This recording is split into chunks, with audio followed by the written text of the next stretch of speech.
नमस्कार साथियों। संविधान सभा बनाने की मांग सर्वप्रथम कांग्रेस के द्वारा सन 1935 में उठी थी। उसके बाद सन 1940 में अगस्त ऑफर में संविधान सभा बनाने की मांग को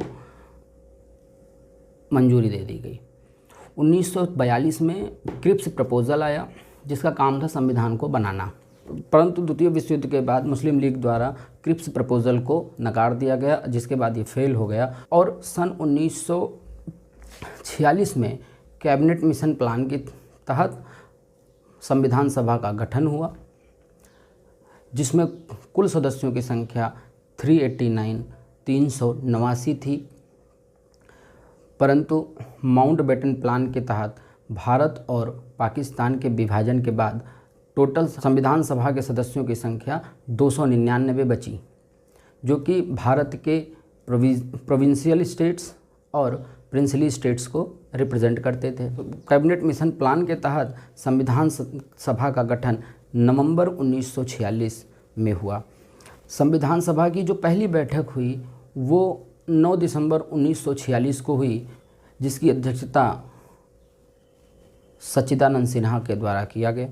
11 दिसंबर 1946 को डॉक्टर राजेंद्र प्रसाद को संविधान सभा का परमानेंट अध्यक्ष चुन लिया गया। 13 दिसंबर 1946 को पंडित जवाहरलाल नेहरू ने ऑब्जेक्टिव रेजोल्यूशन संविधान सभा के सामने पेश किया, जो कि सर्वसम्मति से पास हो गया। यह ऑब्जेक्टिव रेजोल्यूशन संविधान सभा के लिए एक गाइडलाइन की तरह से काम किया, जो कि एक आधारभूत ढांचा संविधान के लिए तैयार किया।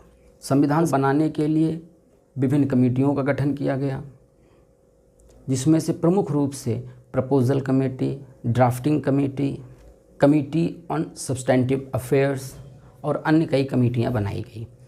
ड्राफ्टिंग कमेटी का काम था संविधान के लिए एक प्रारूप तैयार करना, संविधान को कैसे रखना है, किस प्रोविज़न को कहाँ रखना है। ड्राफ्टिंग कमेटी के अध्यक्षता कर रहे थे डॉक्टर बाबा साहब भीमराव अम्बेडकर। डॉक्टर बाबा साहब भीमराव अम्बेडकर की अध्यक्षता में ड्राफ्टिंग कमेटी में 6 अन्य सदस्य भी थे। एन गोपाल स्वामी अयंगर, अलादी कृष्णा स्वामी अय्यर, के.एम. मुंशी, मोहम्मद सादाउल्ला, बी.एल. मित्तर, जिनकी जगह पे बाद में एन. माधवराव को सदस्यता दी गई। डी.पी. खैतान, जिनकी मृत्यु सन 1948 में हो गई, जिनकी जगह पर टी.टी. कृष्णामाचारी को ड्राफ्टिंग कमेटी का सदस्य बनाया गया। संविधान को बनाने में 2 साल 11 महीने और 18 दिन लगे। इसकी कुल 114 बैठकें हुई, 11 सेशन संविधान सभा के चले। जब भी सभा संविधान सभा के रूप में बैठती थी तो इसकी अध्यक्षता करते थे डॉक्टर राजेंद्र प्रसाद, लेकिन जब सभा लेजिस्लेटिव असेंबली की तरह से बैठती थी तो इसकी अध्यक्षता करते थे जी.वी. मालवंकर जी। ओरिजिनल संविधान में कुल 395 आर्टिकल, 8 शेड्यूल और 22 पार्ट होते थे। कई सारे अमेंडमेंट के बाद अब संविधान में लगभग 360 आर्टिकल, 24 पार्ट और 12 शेड्यूल हैं।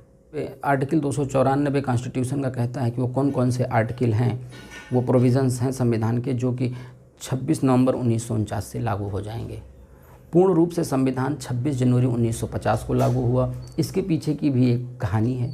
सन 1929 में 31 दिसंबर की मिडनाइट में कांग्रेस का एक सेशन हुआ, जिसमें पूर्ण स्वराज की घोषणा की गई। उस पूर्ण स्वराज की घोषणा के तहत 26 जनवरी 1930 को इंडिपेंडेंस डे के रूप में भारत के लोगों द्वारा मनाया गया। उसी तारीख की याद में सन 26 जनवरी 1950 को हमारा संविधान पूर्ण रूप से लागू हुआ। संविधान सभा द्वारा 22 जुलाई 1947 को भारतीय तिरंगे के प्रारूप को अपनाया गया, उसकी जो डिज़ाइन है उसको अपनाया गया। भारत के संविधान पर 284 सदस्यों ने 24 जनवरी 1950 को दस्तखत किए। बी.एन.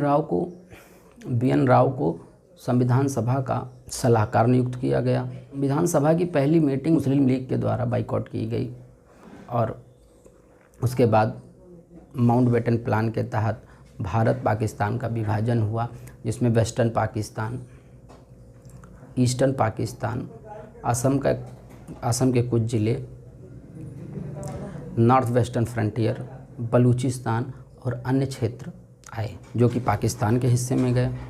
बाकी सभी राज्य प्रोविंशियल स्टेट्स और प्रिंसिली स्टेट्स वो भारत के साथ जुड़े। बाबा साहब भीमराव अंबेडकर को भारत के संविधान का जनक कहा जाता है। He is known as the father of the Indian constitution. Bharat 15 अगस्त 1947 को आज़ाद हुआ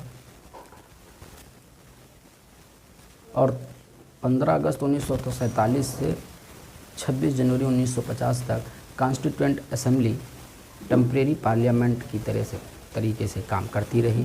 संसद का जो पहला चुनाव हुआ वो 1952 में हुआ। 26 जनवरी 1950 को संविधान पूर्ण रूप से लागू हुआ और इसका जो पहला अमेंडमेंट हुआ, संशोधन किया गया पहली बार, वो 1951 में कर दिया गया। एक साल के अंदर ही संविधान का पहला संवैधानिक संशोधन कर दिया। आर्टिकल 395 संविधान का ये कहता है कि जब संविधान लागू हो जाएगा तो गवर्नमेंट ऑफ इंडिया एक्ट 1935 और इंडिपेंडेंस एक्ट ऑफ 1947 रिपील हो जाएगा, ख़त्म हो जाएगा।